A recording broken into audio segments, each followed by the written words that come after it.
Naospital ang 18 anyos na lalaki sa Santa Barbara, Pangasinan matapos na tuklawin ng kobra sa hita. Narito ang report ni Russell Simorio.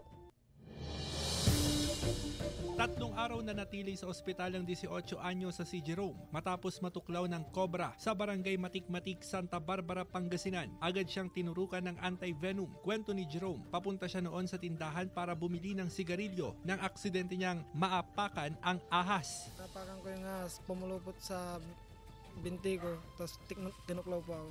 Hindi ko po namalayan na ahas po pala yung nakakagat sa akin. Tapos nung babalik po ako, hindi ko pa po naramdaman. Siguro mga nasa 30 minutes o 20 minutes, bigla na po ako nawala ng malay.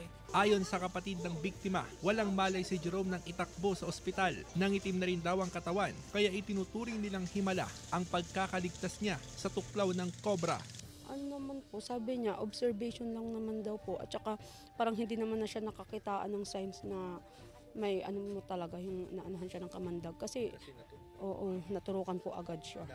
Ayun, ng anti-venom po. Hindi pa nahuhuli ang ahas na nakatuklaw sa biktima, kaya nagdulot ito ng takot sa mga residente. Nagsasagawa ng snake hunting sa lugar na posibleng pinagtataguan ng ahas. May nakita sa lugar na halos 2 talampakang hunos ng kobra. Ayon sa Health Authority, delikado ang kamandag ng kobra. Maaari itong ikamatay sa loob lamang ng ilang minuto. Iwasan po natin na maglagay po ng mga rubbing alcohol or yung mga other chemicals na i-apply doon po sa bite, no? Mas mabuti na po na ilipat na po natin yung pasyente agad sa pinakamalapit po na hospital po. Kasama si Ron Alistair Tañedo, Russell Simorio, One North Central Luzon.